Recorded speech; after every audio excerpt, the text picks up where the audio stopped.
Midonar og sobra 5 kagatos ka mga wheelchair ang People's Republic of China ngadto sa lokal nga panggamhanan sa Davao aron makatabang sa mga persons with disabilities o PWD sa Dakbayan. Gipahigayon ang ceremonial turnover sa Rizal Park, din personal kini nga gidawat ni Mayor Sebastian Baste Duterte ang 580 ka mga wheelchair nga donasyon. Gipanguluhan ang turnover ni Consul General Xiao Zhuzhen uban sa mga opisyal sa syudad, lakip si CSWDO Head Julie Dayaday, PDO Head Attorney Redendo Martinez ug ubang konsehal sa Dakbayan. Sa mensahe, nagpasalamat si Mayor Baste sa padayong suporta sa People's Republic of China alang sa mga Davaoenyo, ilabi na sa sektor sa mga PWD. And so on behalf of the City Government of Davao and of our beneficiaries, salamat.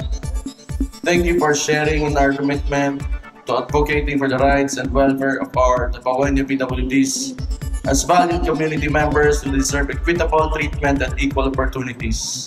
Dungag pa sa mayor, padayon usab nga pagusgan sa lokal nga panggamhanan ang mga livelihood program alang sa mga PWD aron mas mapalambo pa ang ilang panginabuhian ug kalidad sa kinabuhi. Gibutyag sab ni ini nga karong umaabot nga Hulyo nga makadawat na og financial subsidy ang mga PWD sa Dakbayan kini aron makatabang sab sa ilang panginahanglanon. Kung unsa man inyong mga pulo, mga panginahanglan sa kinabuhi, makaabot sa gobyerno aron makahimo big mga polisiya para mas mahimo nato ma-improve nato ang inyong mga kinabuhi. Samtang nang hinaot sab si Consul General Xiao Zhuzhen nga dako ang mahimong tabang sa maong mga wheelchair sa mga benepisyaryo. Sumala pa niini nga ang maong wheelchair dili lamang usa ka assistive device apan simbolo sa pag-atiman, respeto ug paghigalaay. In China, we hold a deeply rooted belief. The true progress of a society depends on by how it treats its most vulnerable members, the elderly, the sick, and those with disabilities. Our governance philosophy is simple and clear, putting people first and leaving no one behind.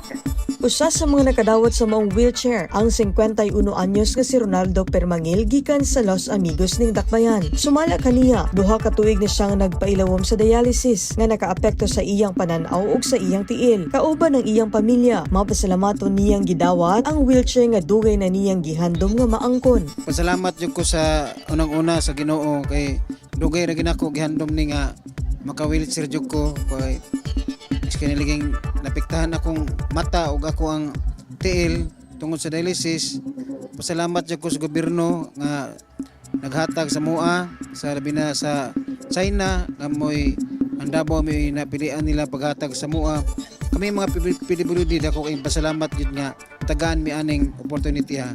Nagpabilin nga simbolo sa panaghiusa ug pagtinabangay ang maong donasyon aron mapalambo pa ang kahimtang ug kaayuhan sa mga PWD sa Dakbayan. Alang sa mga Davaoenyo nga nanginahanglan sa susamang assistive device, mamahimong muduol lamang sa City Social Welfare and Development Office nga anaa sa Pichon Street likod sa City Hall Annex Building o mag-message lamang sa ilang Facebook page nga City Social Welfare and Development Office Davao. Potpot Maranyon, Madayaw, Davao.